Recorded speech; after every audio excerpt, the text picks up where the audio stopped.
Welcome back to the YouTube home for BamaOnLine.com. It is a Monday morning, May the 6th, 2024. Travis Reier, senior analyst for BOL, alongside team expert Jimmy Stein. And then down there in the very special bottom square, it is our publisher, Tim Watts. And guys, no shortage of topics. I know you want to start with the Tom Brady roast. Maybe we'll save that.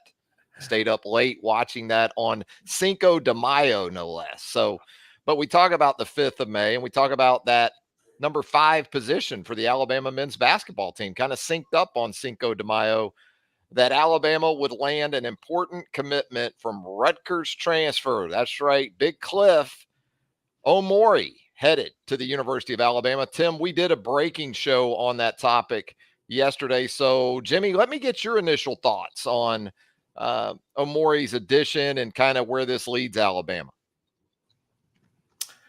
Well, Alabama needed a rim protector. We talked about it all season long. It was just one of the missing pieces from this Final Four team, what was needed to put Alabama over the top. And then you go get one of the nation's very best. Great around the basket, great rebounder, a physical presence. He's huge. The cherry on top here is that Cliff can score a little bit. I mean, this is a guy that's got some moves. I think he scored about 11 points a game. And for Rutgers in the Big Ten. So he sees good teams. He sees big centers. He played against Edey. This is just a home run. I mean, you hope to get a piece on the portal that helps you. This is a home run. And then when you add him to what Alabama's already got, here's another bonus. You're probably made Grant Nelson a much better player. You're putting Grant Nelson in a more natural spot for Grant, less banging of big bodies, less having to be the rim protector, not really Grant Nelson's primary function.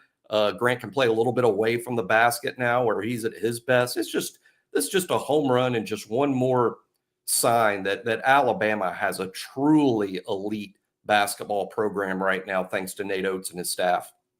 And Tim, talk a little bit more about in the aftermath of this situation with Big Cliff and some of the things that maybe we learned about the process of his re-recruitment. North Carolina, obviously, very heavy involvement there late, but Alabama withstands that, and it sounds like withstood some pretty significant offers where NIL was concerned.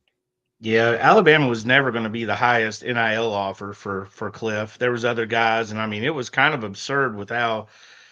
I mean, it is surprising in the day of NIL that anything can surprise us. It's surprising that something surprises us, but the price of the big man and it wasn't just the big man. Everybody was high, but the big man, the quality big man, not guys going pro, not guys turning down first round draft picks, but just college ready guys to contribute has been absurd. Alabama was not the biggest one there. North Carolina was all in. I mean, they were very aggressive with their NIL offer, and I say that with respect. It's not any kind of slight that they're doing what they're supposed to do with the NIL. The NIL is meant for guys like Cliff.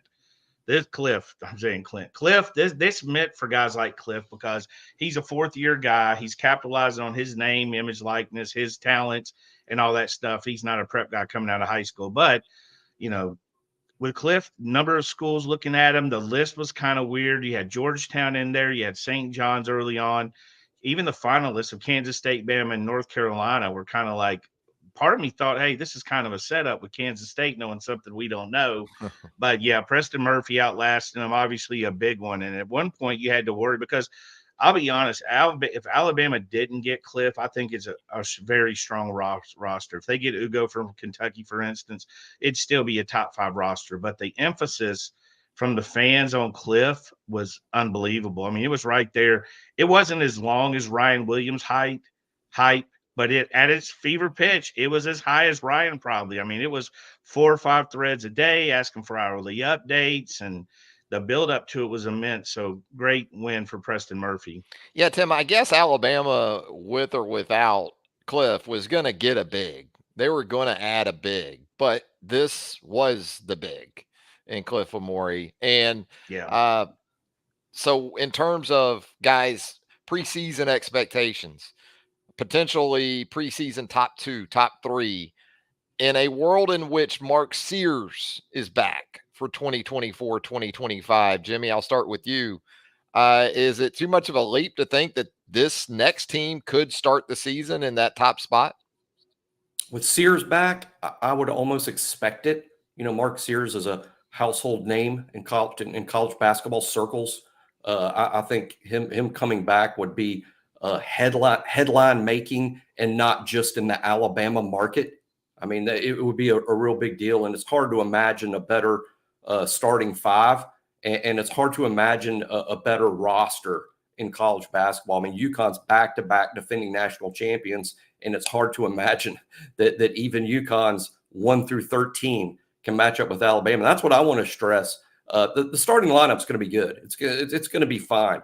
But 1 through 13 is as good as it's ever been at Alabama. As good as those WIMP teams were, as good as CM Newton's best teams were, 1 through 13, it's never been like this, where even guys at the, quote, end of the bench are quality athletes, quality talents, and minutes are going to be really hard to come by.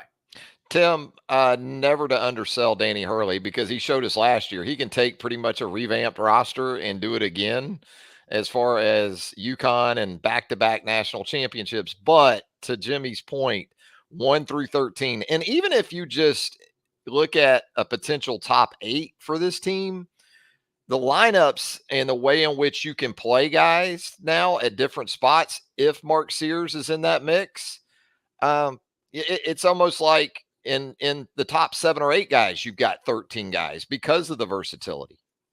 I think, I've seen the discussions with the Bama people where you discuss, is this the best Bama team? And you go back to the guys there were teams that had 4 first-round picks. The difference for me was they never had 4 first-round picks next year. They had different layers of first-round picks, Roy Rogers, who would develop, Tonio McDyess, who came on late, guys we knew that were going to go, Gerald Wallace, we knew he's a first-round pick, but it was always at different levels, and they had a ton of the Trail Sprewell. We could go on and on with those guys. This, to me, is by far the deepest team. It's not as top-heavy talent-wise. I don't think when you look at this team, you necessarily see 4 to 5 first-round picks, although it's getting close. There's some guys that can probably sneak in there to make you wonder if they're not gonna press that. But overall, I mean, just to get that deep and have the options. I mean, I saw the discussion on the roundtable with what is the roster. It was a constant discussion because there was no right answer. I mean, you could possibly basically go 4 guards with the big on this team and still be able to get up and down the floor, rebound, and to defend fairly well. So the options are unlimited. Without Mark, and I felt this way. I thought Alabama was a top 5 team again without Mark or Cliff. I thought it was a top 5 team. I know opposing fan bases, Alabama keeps getting worse. They got Cliff and they got worse. They got Phelan and they got worse. They got Aiden Holloway. They got worse. I don't know. I guess they think Nate's going, but nationally, Alabama's getting better. And I know everybody's got their team and then Alabama 1A, 1B or whatever. But the national guys, I've seen it yesterday, and we predicted this. They've got Bama in the top 5. I've seen a couple of top 2s. Kansas is going to be a popular team. Still got to figure out how these rosters. I mean, you still got players all over. For Bama, it's basically down to Sears and Jaron coming back. But you got a lot of players still out there to finish. But it's going to be an elite-type roster regardless of what the decision with Mark. Yeah, and you hit on it. The national guys like Jeff Goodman and some others that we've seen here in the last 24 hours. I guess rat poison could perhaps be Nate's biggest obstacle with this next team, Jimmy. But, unlike Nick Saban, Nate seems to embrace that stuff a lot more, right? Bring it. He loves it. And it's understandable because Alabama is now in a place on the national stage that for about a generation, of fans, they're not used to experiencing, right?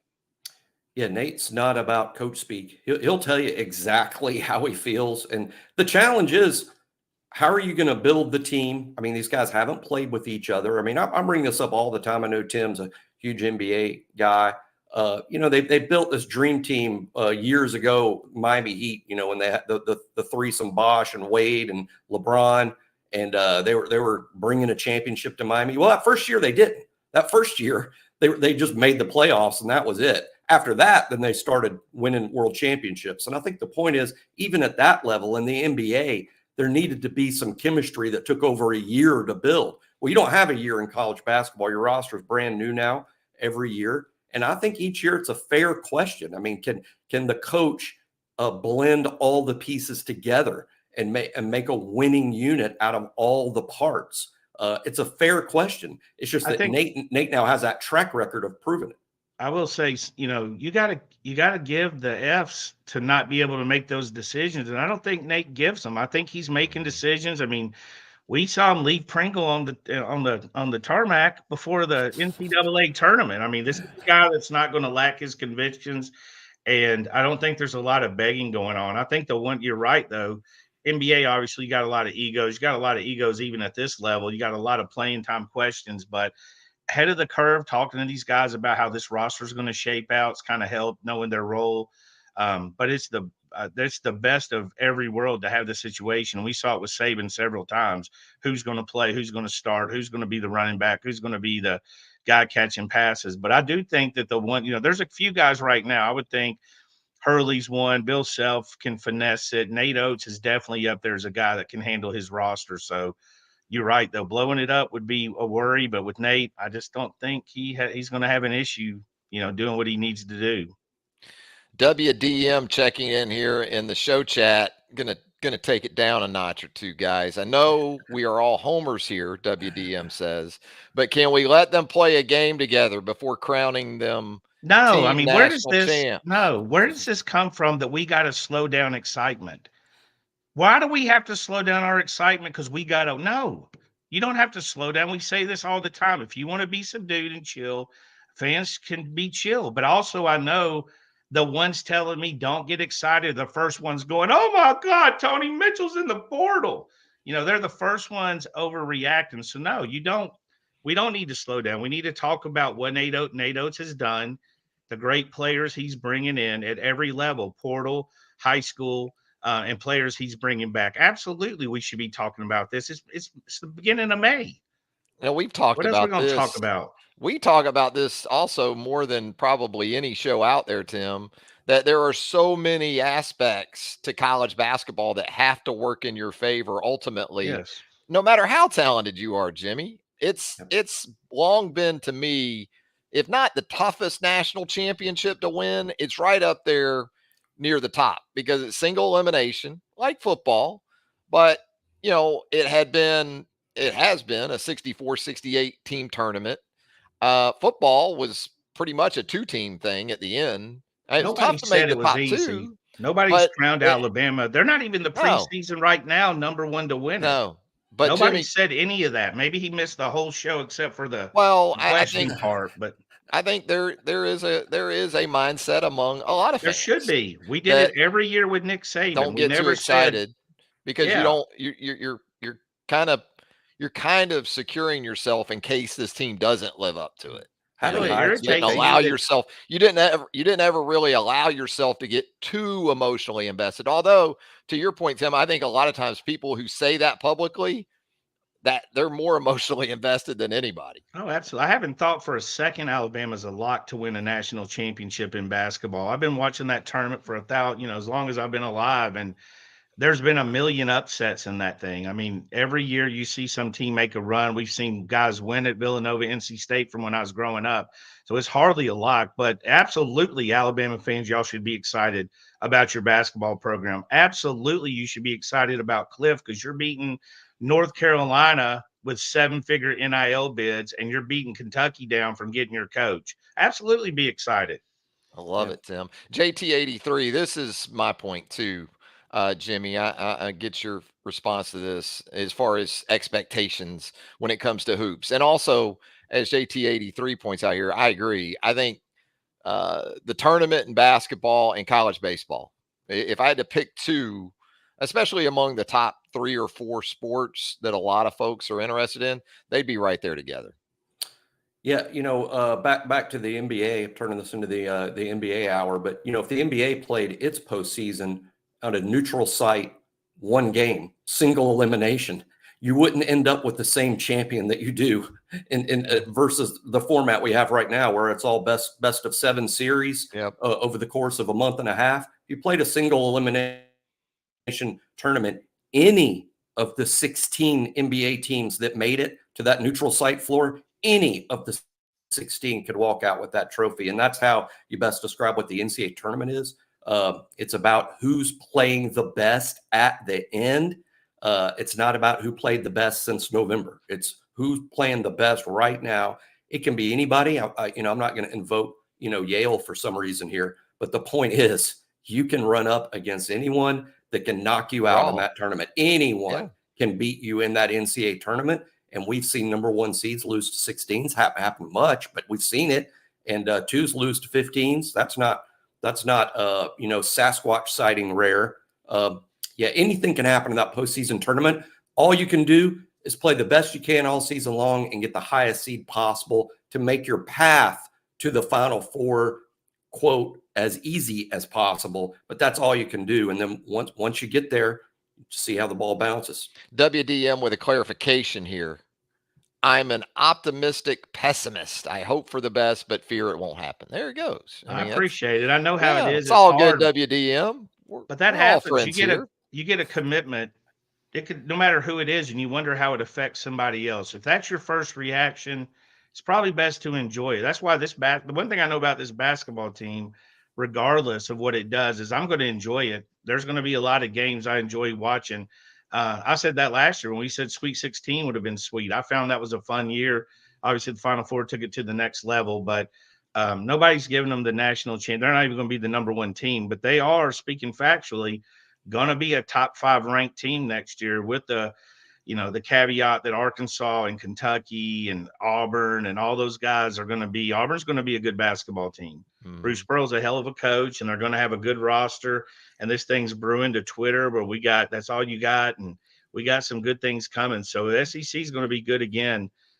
So definitely some competition coming. Cal at Arkansas, Tennessee is always going to be great. I'll tell you, Todd Golden is getting that thing going down in Gainesville again too. Florida is a team to certainly keep an eye on moving forward, as Alabama experienced firsthand later in the 2023-2024 season. But guys, let's talk about post-portal position. We could probably do this for both men's basketball, but certainly football. And the expectation going into this, Tim, about attrition for Kalen DeBoer in taking over for Nick Saban. And it was kind of some scary times there back in January and really in spring practice, looking at that roster and thinking about what could be for the 2024 season. If I told you they were going to get out of this stretch here with the portal, with the roster they have right now, and the potential, as we're going to talk about coming up with Andrew Bone and Joseph Hastings in a few minutes, to add a couple of pieces, especially in that secondary, would you be pretty well satisfied with where this roster sits right now for Alabama football? Yeah, I would. I think at the end, I know you lost a couple of safeties. Good luck to both of them. I don't think those guys are expected to contribute right away. Looking for playing time. Woodyard wanted to, it's a different staff for Woodyard, wanted to get, I guess, a little bit closer to home. Think Oregon also squared him away with the NIL deal. Tony, Tony's Tony. We said that in the recruiting process. We said it now. It's hard to predict what he's going to do, but what they can add and what they have added, because you keep looking at the portal. I think people literally, we were discussing a month ago that like Caden Proctor, it was almost like he didn't count in the portal. He counted when he left, so he damn sure going to count when he comes back. You know what I mean? I saw the meltdown, but yeah, you're getting guys on campus they like. They're able to go into the secondary. There wasn't a lot left really that would have surprised. It would have had to have been a shocker for Alabama to lose anybody in the portal that they didn't expect. They wouldn't have expected to lose them, I guess the best way to say it. And then we knew going in they wanted to hit the secondary and maybe touch on the offensive line a little bit more in this smaller window, a much quieter window than a lot of the hype. But I think fear kind of motivated how bad it was going to be based on the other windows. What about it, Jimmy? The state of this Alabama roster now, again, as we consider the possibility for a couple of defensive backfield, maybe even an offensive line addition here in the coming days. Where are you at with that?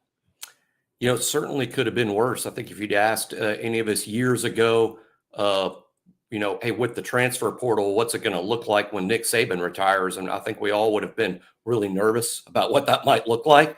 And, it wasn't perfect by any means, particularly right after the Saban retirement when premium talents walked out the door.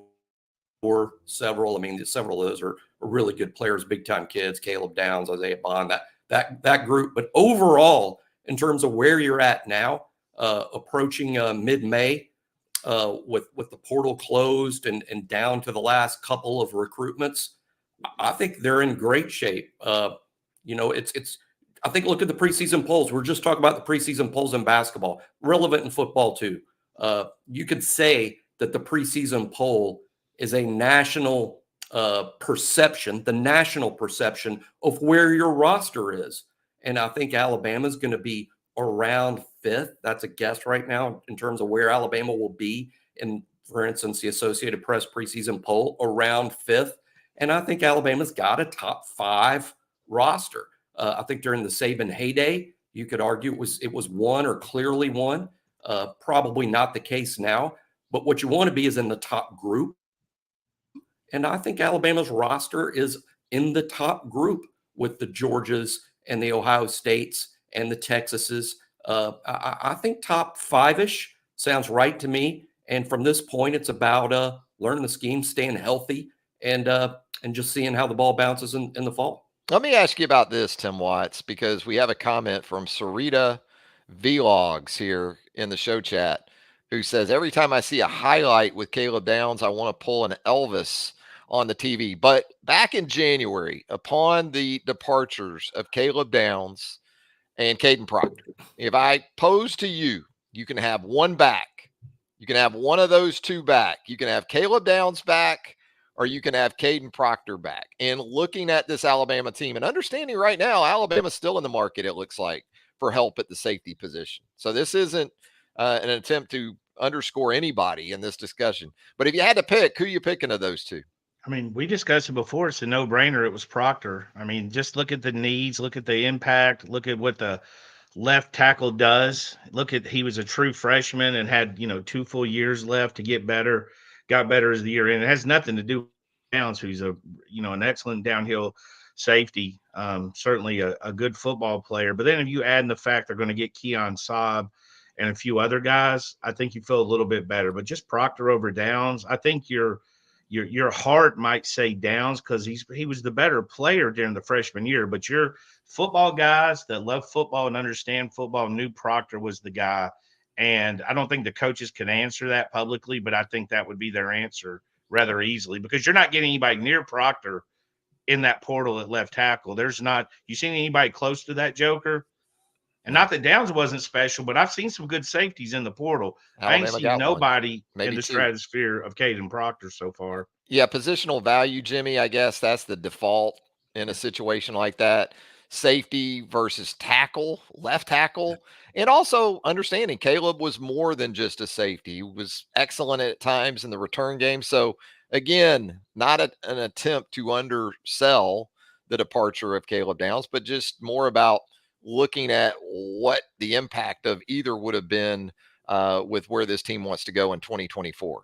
Yeah, and you're going to see a better Proctor this fall than you saw last fall when he was a true freshman, sort of thrown into the fire. Didn't have a full year of strength and conditioning, had never played in the SEC. Now you're playing left tackle in the SEC against premier pass rushers every single week. It was just a lot.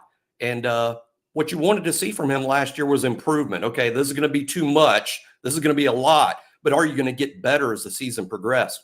He played great against Georgia.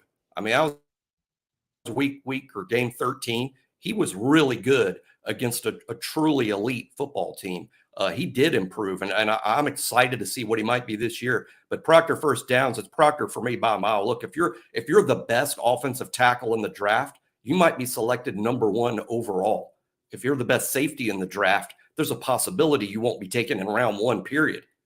Positional value, it's not even close. It's that left tackle protecting the quarterback. It all starts up front on offense, and those big guys. You can find safeties. Try to find first-round left tackles. The NFL is looking for them too. Proctor, to me, by far over Downs, but Downs is one heck of a football player. Not to minimize at all what Ohio State's got. One thing doubt about that. One thing to remember about Proctor too is the mental aspect. He had a lot of mental, homesickness and mental stuff. Trying to deal with the adjustment and the pressure of being a freshman. Proctor's literally the guy that said, shit, the grass is not necessarily greener.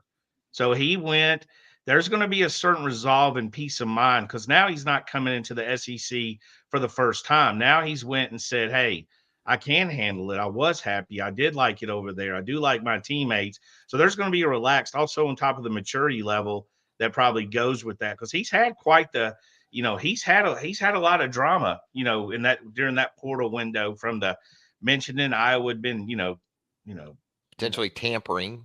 I mean, that's to me, it's just straight tampering. I mean, they might call it just keeping the spirits up, but I don't think if you have a girlfriend, another girl can keep your spirits up in the same way without your wife getting mad. But It yeah, I always think goes back to the girlfriend with Tim. we're got we're Everything. got. I think for the girls it goes to the boyfriends. But I'm going to speak in my person at this stage.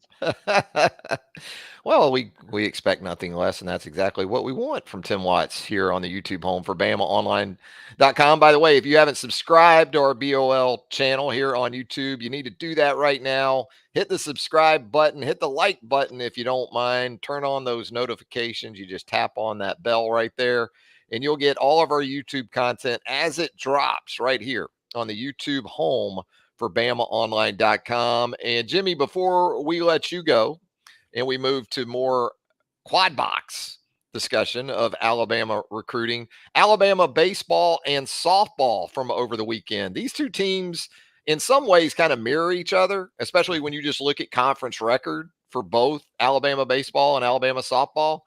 But it feels different to me in terms of how they've gotten to those records. And boy, it was a tough weekend for Alabama from a health perspective, it sounded like, in Starkville. So a lot of credit to Rob Vaughn and his team to salvage even one of that series over at the Dude. Yeah, exacerbated, I think, for softball when you lose to Auburn, because that's going to get the fans riled up. You lose to Auburn in in swimming, and then fans want to see if how expensive would it be to get Michael Phelps back in college, and what kind of NIL do we have in swimming to do that? I mean, whenever you lose to Auburn, I think it gets exacerbated. But you make a great point about this, Travis. It's crazy if you look at the conference records, the overall records, the RPI, the projection in the NCAA tournament. Softball and baseball are like exact copies in terms of where both stand, but it feels like baseball is ascending and softball is sinking. But they are, as we speak today, in literally the exact same spot. They're both going to be 2 seeds on the road in a regional. They both have an RPI somewhere around 14 or 15. They're both 9 seeds as we speak in the SEC tournament, both the girls and the guys. It's crazy how identical. But you're right, it doesn't feel the same. It feels like baseball's building momentum, and it feels like softball needs a floaty to stay atop the surface. I get asked about softball, and to me, this one isn't hard to figure out. Jimmy, you can't score runs. You can't win games. Even with Kayla Beaver being All-American good for the most part, the transfer coming in and doing everything Murph needed her to do, this just isn't a lineup for Alabama from a positional standpoint that when you think about the great teams that Murph has had, and you start thinking about, can we plug a couple of these bats into those lineups? And just being frank and honest, it doesn't show up that way.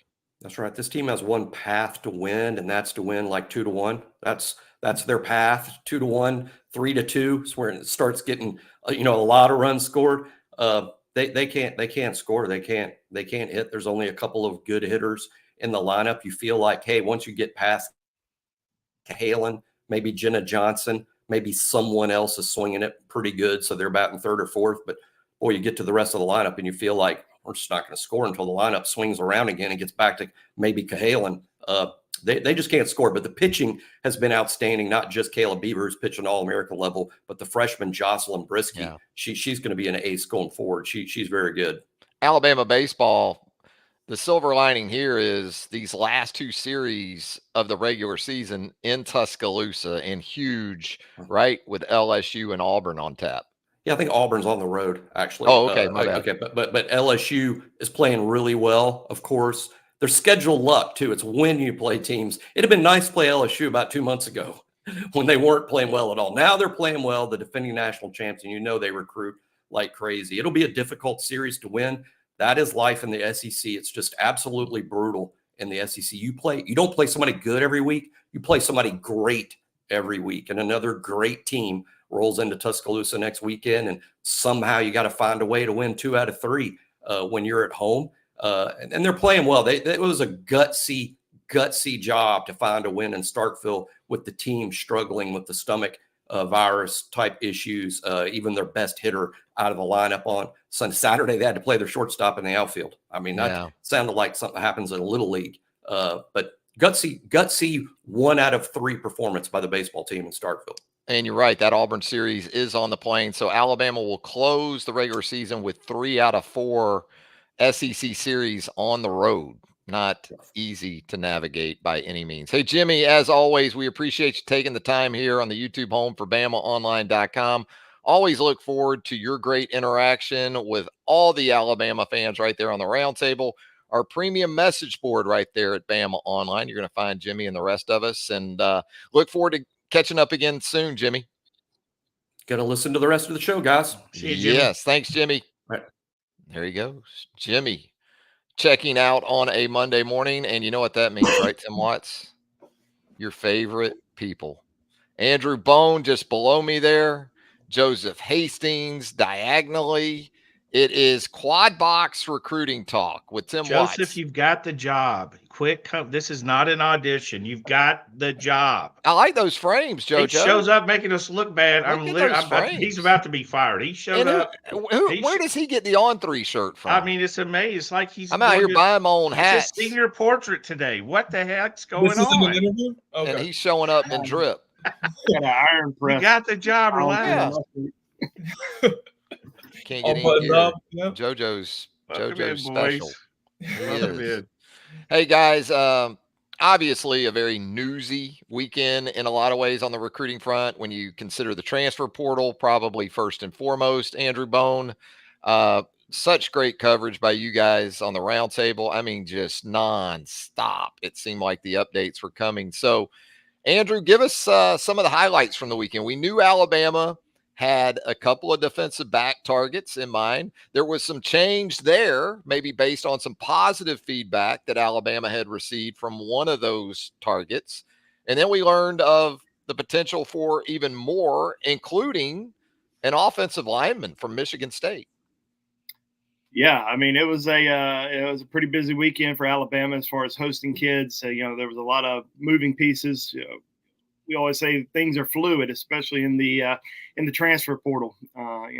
Visits can change on a dime, and you just never know if a kid's going to keep that visit or if things are going to get canceled. So we were on top of it pretty good this weekend, and we saw a couple kids on campus for the first time. Deshaun Jones, Wake Forest cornerback, was in Tuscaloosa. Now he was scheduled to take a visit early this week to LSU. Now, we don't think that visit is going to happen.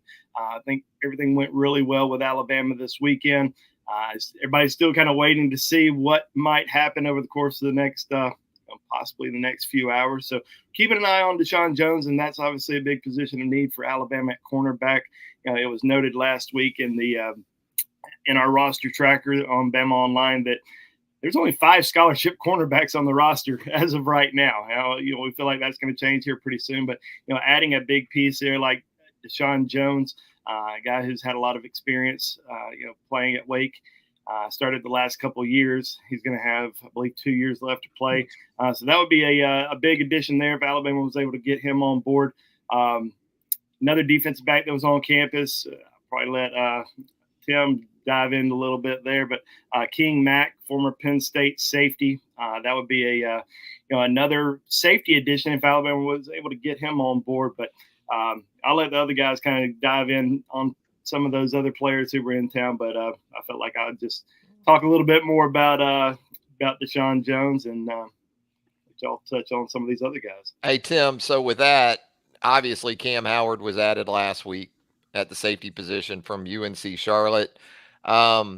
If you end up in a scenario where you make that addition and then Deshaun Jones comes on board at corner, King Mack as a versatile safety type, would that be enough in your opinion for the Alabama secondary heading into the summer and looking ahead to the start of fall camp? I think you've upgraded quite a bit if you get Deshaun like we expect them to. You've already got Cam in the fold, UNC guy. I think Joseph told me last night he had 3 years left of eligibility. And King Mack, who is a pretty highly thought of guy at Penn State. They weren't happy. I talked to our Penn State publisher, Sean Fitz. They weren't happy. He went in the portal, thought he was going to be a guy next year. So you certainly upgraded.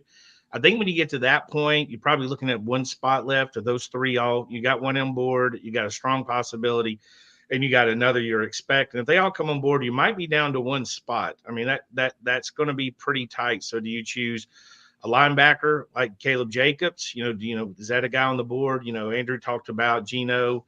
I keep wanting to call him the dude from Dawson's Creek. So I'm just calling him Geno. We're skipping it. But you got offensive lineman, linebacker, or another defensive back. So basically, it's dealer's choice in that scenario. Which position do you prioritize? But I would say I think that this is a home run finish if they can pull all that off. Your thoughts, Joseph, as how this continues to sort of play out. And I know because we live in a vacuum at times of Alabama football or Alabama athletics, you can kind of fall into this trap that this is something frustration at times, moving pieces with the portal that is specific or exclusive to Alabama. But I can promise you, it's something that a lot of programs are working through. Even after the portal window closing officially, it ain't over yet, right? Exactly. And look, let's bring up the context here. Nick Saban retired. Nick Saban's not going to retire every single offseason, which will lead to changes in the roster, so it wasn't the typical offseason, so to speak, for Alabama. And I think the way that they've handled it, we talked about it on the last show, with the guys that they were able to bring in, especially addressing, some of those needs on offense, bringing in a veteran DB like Keon Sabb, somebody with potential like a King Mack.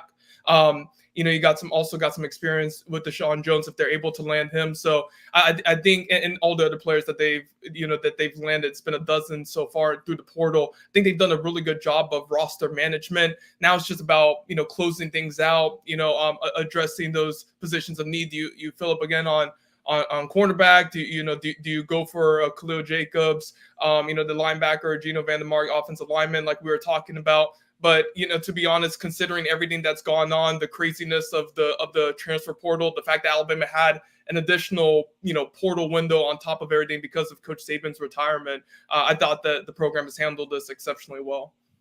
So, Andrew, tell us a little bit more about Geno Vandermark from Michigan State. I guess there's some familiarity there going back to his recruitment and the guy who's actually coaching the offensive line at Alabama these days.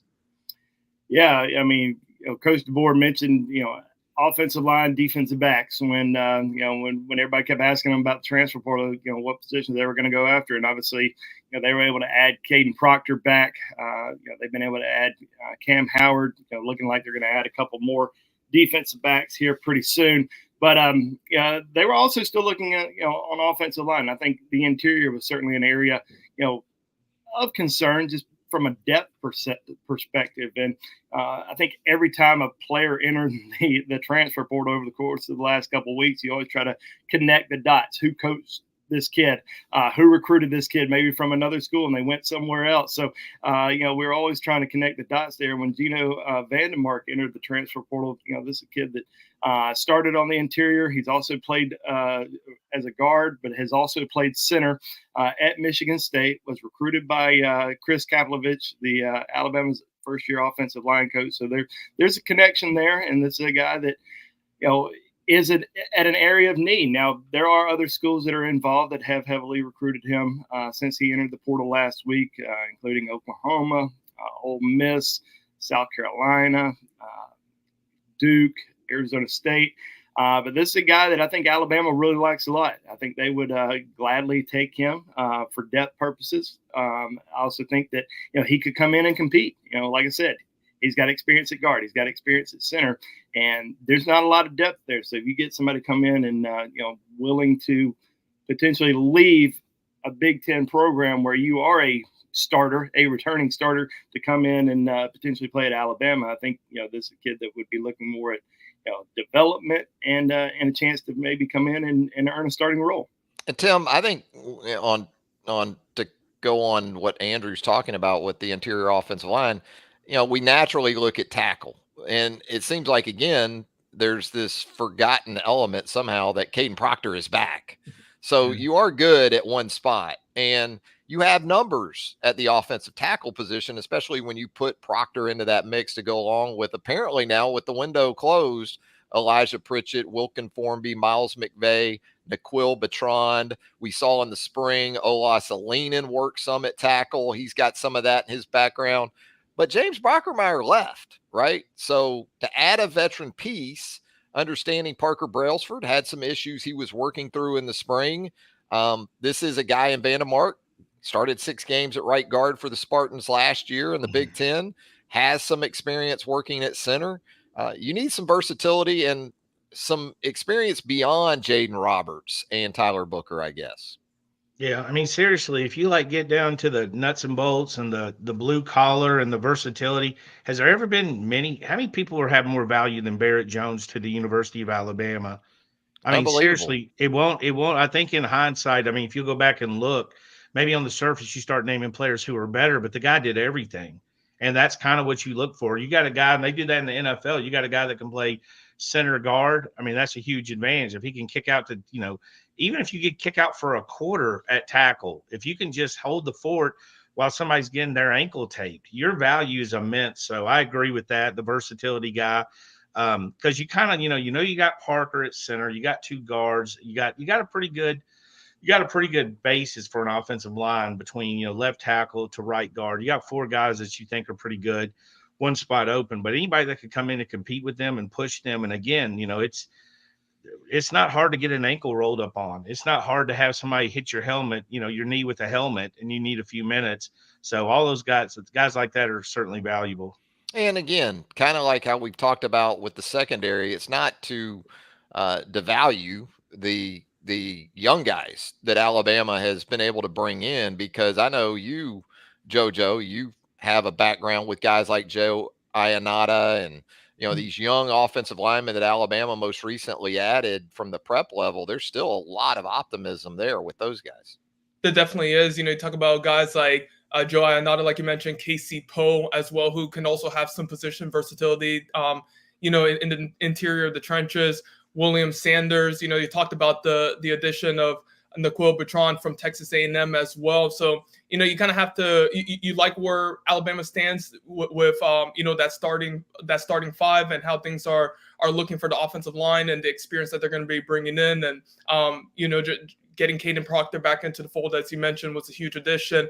But, you want to make sure that, like we've been talking about, you have that position versatility, you have that depth that you need, especially after a guy like James Brockermeyer leaves. So, yeah, it's going to be interesting to see how things play out just in terms of filling out those final roster spots and what positions Alabama decides to address. And, and that'll kind of tell the story of, how they view those position groups in terms of needing that additional depth, needing some experience there. When you're bringing in guys out of the spring transfer portal window, there is going to be an adjustment period because they didn't have that full practice with the team, that full spring practices and scrimmage with the team. So, there is going to be an adjustment period, but, week 6, week 7 down the line, once there's a little bit more accustomed to the system and you can have some veteran presence like Gino Vandermark or Deshaun Jones, they can be pretty valuable in some big time games for Alabama. Yeah. If you're Alabama, you're probably selling Vandermark on a scenario where at a minimum, you're our swing guy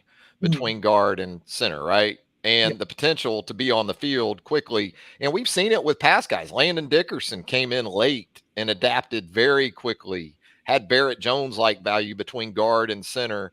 And it's important because, as we know, injuries happen, things happen.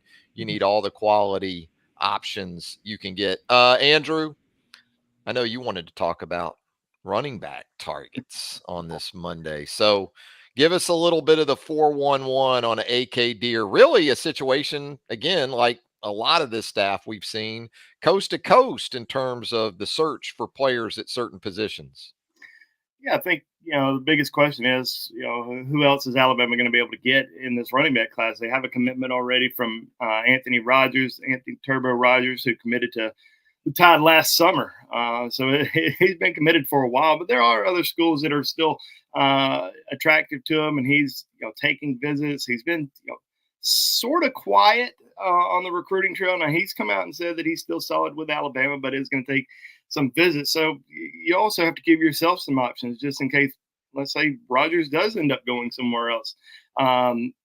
Who else is going to be out there that you can potentially add? And I think A.K. Deer, who is committed to Ole Miss, an in-state kid for the Rebels, committed this spring. I think a lot of people were kind of surprised when he did make that decision, but Ole Miss obviously is doing pretty well on the recruiting trail. I think that maybe he may have felt a little pressure to go ahead and jump on board, but the thing is, he is still going to make visits, including one to Alabama. He's going to take an official visit with the Crimson Tide. Robert Gillespie visited him 2 weeks ago. The interest there certainly remains very high. But he's not the only guy, and he's obviously not the only guy that Alabama can focus on because he is committed to Ole Miss. So you got to focus on other guys. Jordan Davidson out of Mater Dei High School out in Santa Ana, California, obviously a school that has been very kind to Alabama through the years with Bryce Young, Xavier Brown, Damani Jackson.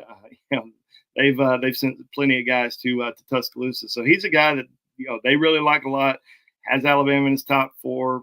Ohio State, Michigan, Oregon also involved there. Yeah, I think we also saw Bo Jackson, not Bo Jackson's actual son. Just he was just named after him, but Bo Jackson out of Cleveland. He announced the top 3 the other day. Has Alabama still in that group with Ohio State and Michigan. So that's certainly a kid that we're going to watch pretty closely. He's going to take an official visit to Alabama in June. There's other guys that are out there. Jamarian Morrow out of Germantown in Tennessee is also a guy that's going to come in for an official visit.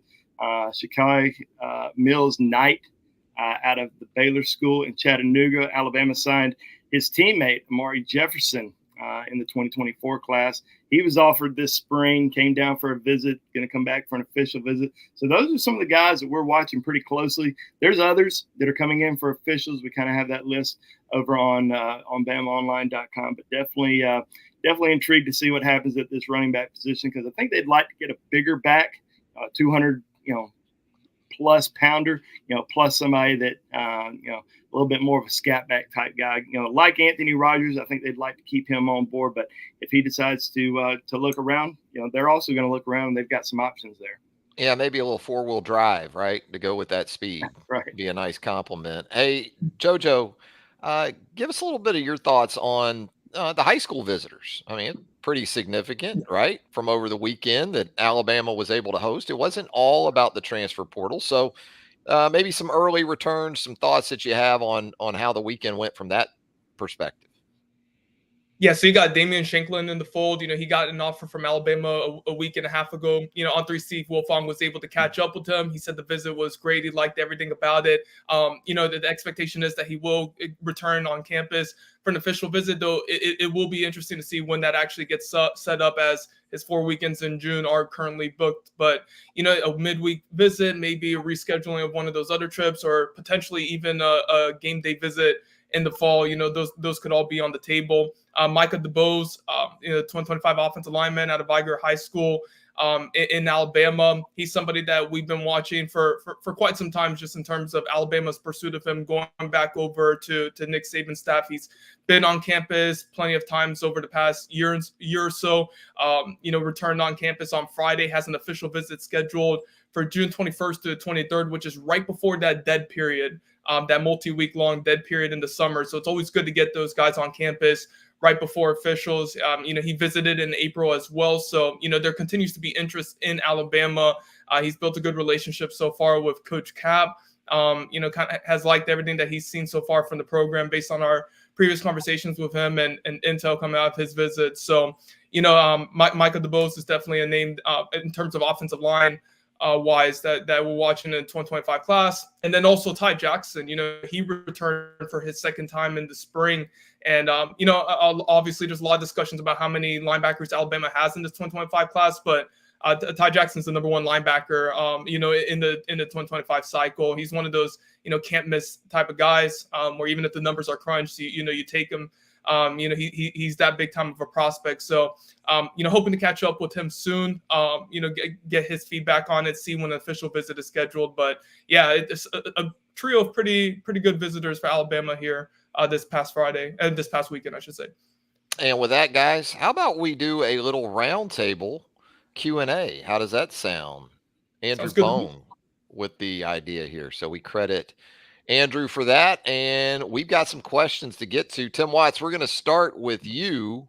And we're going to start with Z-Boy, who asks, are the coaches recruiting specific areas by position or a little bit of both? Yeah, I think it's a little bit of both because, and I do think there'll be area coaching, recruiting at some point, which is what Alabama's always did. But when you have a staff come in from all over the country, I mean, you got, Mo and Colin coming up north. You got guys coming from the west. You got Freddie, Christian Robinson, and Gillespie. They're still hitting their areas, which makes sense. But everybody didn't have an area, in the South last year. So they're coming in with relationships they had built at their previous stops. So they're recruiting them. And it makes sense to keep building that relationship. But I do think you'll see a shift more to area as they settle down here. Obviously, Kane Womack's been all over the South, but he was a head coach already evaluating all those guys. So it's a little bit of a mixture. And it's what you'd expect when you arrive, you feel like you're behind. You don't want to just take a relationship with, say, Lotzier and say, hey, you take him since he's your position. You want to keep working that relationship. So it's a little bit of both right now, but I think it'll settle down as the years come along. There you go. Let's move to Rolling Tide 32. This one for you, Andrew Bone. What is the latest on West Coast star Dijon Lee? Yeah, I think it's certainly going to come down to the official visits here in the next month or so. Alabama and Georgia have been fighting it out tooth and nail over the course of the last couple of months. Has visited both schools multiple times. I think we have I don't know if we have a good feeling as to where he's going to go yet, but we do feel like it's going to come down to those two programs. Got the official visit to Alabama in late June, June the 21st. So getting him back on campus would be huge. And I think, staff really feels like, they've done a great job there. Came back, the week after 8A, which I thought was positive because 8A is kind of crazy. You have, 100 plus recruits on campus visiting. Don't get don't get a great opportunity to spend a lot of one-on-one time with these kids. But you come back a week later and there's only a few kids on campus, that gives you a lot more one-on-one time and a lot more attention for that player. And I think that certainly helps out. He knows some guys that are on the team, has some relationships there. So we'll see how the official visits go, coming up next month. I believe that we are in May already, and official visits actually start later on this month on May the 31st. So we're about to get rolling there. But I think Dijon Lee certainly high interest in Alabama, but it's really going to come down to these official visits. Wow, with summer enrollees coming on board, summer official visits after that Memorial Day weekend, it's really going to be happening, and that's saying something given the stretch that we've already been through. Hey, I kind of feel like a point guard, and I've got these 3-point snipers set up beyond the arc with Tim and Andrew and JoJo. So, JoJo, I'm going to kick it to the left wing this time, and I'm going to ask you via Tide Hashira here on the roundtable, our premium message board at BamaOnLine.com. Wants to know, how are things looking on the wide receiver front? Yeah, so Alabama has a few guys that are high on their radar that have scheduled official visits to the program. Travis Smith, Caleb Cunningham, CJ Wiley. Obviously they have Lotzier Brooks already in the fold. And if you have not watched Lotzier Brooks highlight film, go ahead and do yourself a favor. Don't blink. Yeah, it is one of the best highlight reels in the 2025 cycle. He's electric, explosive, super fast. Can make plays. Go ahead and watch him. But Alabama also has some other receivers on their radar. And they've got official visits scheduled for next month, and that's like Bones kind of talked about there, alluded to with Dijon Lee. Just going to wait to see how things play out with the official visits, not just to Alabama but also to the other schools that they're going to be officially visiting next month too. And when they actually decide to make their decisions, could it be in the summer? Do they take it out to the season? But Alabama has a really good one in the fold, and they got some top guys on their radar. Tim, Raptors 1987 has a question here. Which 5 offensive linemen, and we'll keep it to let's just keep it to 1 or 2. Which 1 or 2 offensive linemen does Alabama have the best shot of getting for the class of 2025? I think we've covered, most of them pretty well. I feel like we have a pretty good pulse. Micah DeBose is a guy that I think Alabama's did a good job with. Jackson Lloyd, Alabama's did a good job there. And Michael Carroll's probably the one I'm kind of the most curious about. He didn't come out of the blue, but it seems like Alabama's really been pushing there. I don't think it's going to be a big class in numbers like 5 or 6, but if they could get their 3 guys, if they could get 3 guys they love, and you got to remember the portal. You got to now look at the portal, what's coming up and all that stuff. But if you get 3 guys you feel that are impact on the offensive line, and then you can just try to cherry pick that 4th one, right? That extra one. You just go straight to the too good to pass up, which is kind of where they're at with linebacker. They have the linebacker class they want. Ty Jackson's too good to pass up. So you keep taking your shots and see how it goes. But I think they feel like they're in a really good position. Cap's done a good job, and Courtney Morgan's helped out there. And it's a pretty good duo.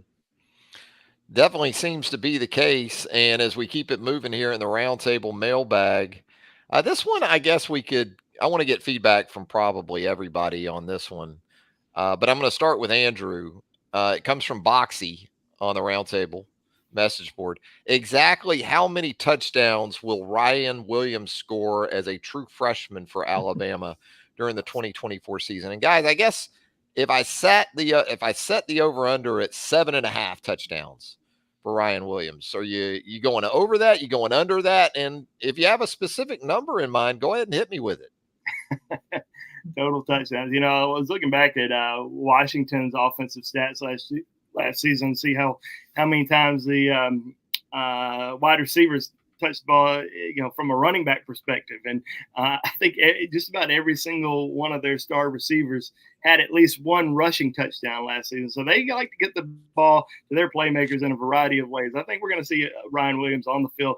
Now, Alabama's got some talent at the wide receiver position. I don't think, a lot of people realize outside of Tuscaloosa realize how good this wide receiver unit is going to be this upcoming season. I think Alabama, bringing in Ryan Williams, somebody that can make an immediate impact, in my opinion, even with the guys that are there. Yeah, I think we're going to see him score. I'm going to go 6 total touchdowns this upcoming season. So under the 7.5. And your point's a good one, because even in the A-Day game, guys, Tim, we saw, and that's understanding things are watered down significantly, there were still wide receivers getting touches in a manner in which Andrew outlined. And also the quick game, I think, is going to be back a lot more than it was a year ago, as far as screens and getting the ball out quick to playmakers and giving them a chance to do things after the catch. So what about you, Tim? I'm going over. I don't have all that. I'm going to give him a rushing touchdown, 2 on special teams. I'm going to give him a couple of passes received at the line of scrimmage, and then I think he's going to get behind you a few times. So I'll give you. What was the over under? 7.5. 7.5. I missed that. Yeah, you went way under. This you went under. We're cutting this out for the middle of the season already. We're like this joker. But I think he's going to score. I mean, you talk about those quick passes. I mean, that's the thing with Ryan, that his special talent. I don't think he needs as many touches necessarily as other guys do, because he's lightning in a bottle. I don't think he'll lead the team in touches or receptions or targets, but I think his are going to mean a lot because of that extra speed. And bear in mind, I know he's going to be 17 and competing with all that, but it's not Alabama or Alabama fans or Alabama coaches that think Ryan's special. It's not limited to us. It's anybody. What about you, JoJo? I was going to go with 6, but I didn't want to take Bones' prediction there. Yeah. You can latch on to that loss. Go ahead. Double down on that loss. Go ahead. I'll split the middle. I'll go 7. I think he gets 1 on special teams, a couple rushing touchdowns, actually maybe 3, and the rest will be receiving touchdowns. Yeah, I mean, he's 17 years old, arriving in the summer. Everything kind of screams like, no, don't go that high. But this is Ryan Williams. He's one of the best high school football prospects I've ever seen. I'm not going to doubt him here. I think 7 would be a really good season. I had 8 in mind when I set that total of 7.5. So I'm with Tim. Right, I'm going with Travis. the over. Well, wasn't Henry ride or die. right? Wasn't Henry right. Ruggs the first five touches that Henry Ruggs had at Alabama? Weren't they all touchdowns? I think he could have that kind of efficiency. And also, I'm taking into account the injury to Jalen Hale. So there is still opportunity there, especially if you can get a guy on the outside that can do the things that Ryan Williams can. So I'm for now going over by just a tad. And we wrap it up in the roundtable mailbag, guys, with It's Dalton RTR, who asks, who is the most college-ready recruit on Alabama's list of current commits? Who would that guy be for you, Andrew? Whew, most college ready. I really like Derek Smith a lot. I think he is just a fantastic overall athlete. Stars on JoJo both looks sides. like he had his pick taken, maybe, but go Sorry, ahead. Joe. I mean, this is a guy that you can put him just about on any side of the football, and he's going to be a star. I mean, he's also a star on special teams, but I think safety is his calling. I think he can be a dynamic impact player, and I think he could potentially see the field as a true freshman and make a big impact as a true freshman. Sort of like we saw with Caleb Downs last season. That's how highly thought of Derek Smith is, and it was a huge recruiting win for Alabama when they were able to get him earlier this spring, number 2 player in the state of Alabama. So did Andrew take your guy, JoJo? Yeah, he took him. But I'm gonna I had a second one in mind. I'll go Abdul Sanders. You talk about somebody who's 6'1", 225 pounds. Built differently than some of the other linebackers on Alabama's commitment list. We talked about you talk about the guys who could potentially leave Alabama after this season here. And at the linebacker position, and potentially somebody like Abdul Sanders coming in from a program like Mater Dei, which gets guys ready, for the college level, gets them ready to play. You talk about what we heard about Xavier Brown earlier this spring, and I think that's that modern day preparation. So I would go Abdul Sanders. All right, Tim, you get the last say in this one. Who's your guy? I'm gonna win again. I'm just staying winning today. Just stay winning. Yeah. I'm gonna go Jaden Roberts because I think that special teams out of the gate, he's gonna be a monster. I think at worst case scenario, he's physically gonna be able to fly down the field. He reminds me kind of, in that Ruben, those big guys that we've seen fly down there and hit a Fournette or who am I forgetting? Ruben and forgetting Jaden. Who is Mac Wilson? Mac Wilson. Jaden Harmon. Jaden Harmon. Okay, I thought Jaden Roberts going down and making tackles. I'll be honest, Jaden Roberts is the most ready. He is ready. You're right. I had Andrew checking the commitment list. Did I miss one? He did sleep in, Andrew. We got one. But yeah, Jaden Harmon, although Jaden Roberts is the most pro-ready prospect outside of Tyler Booker in our defense. But I think Jaden Harmon is going to be a guy that can come in, fly down. I don't think that when you see, I think he has a recklessness to him where that meets special teams. I think that's kind of the biggest take from him because he really has no fear when he hits you. I don't think there's any, this might hurt me as much of them. And we've seen that with Reuben Foster. We've seen that with some of the linebackers. So I think special teams, because it's hard to impact. I mean, Joseph had a good answer. Andrew had a good answer. Travis, you'll have a good answer. You need to give yours. But special teams is where I really try to always bet on the freshmen. Yeah, you're putting me on the You got to get in here. It ain't a quad box with 3 of us. Oh gosh, I guess I'm gonna go Latsier for some of those special teams reasons. I think it's hard to keep that kind of dynamic ability off the field, special teams for sure. It's a wide receiver friendly approach, as we know, and if you can do special things with the football in your hands, you're obviously going to get some opportunities probably pretty early in your career. Hey guys, that's it for the Roundtable Mailbag.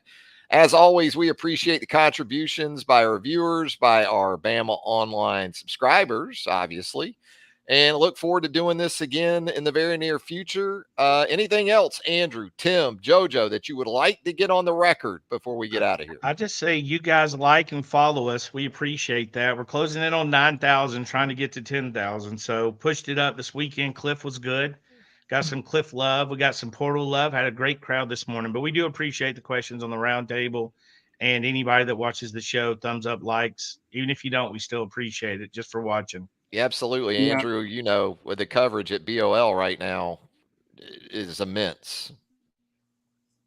I mean, it's constant. I mean, we're constantly having updates on the transfer portal. You know, we had some high school kids visit this past weekend. I think we're in the final days of the transfer portal. I hope. I think we're going to see some movement Prayers this up. week.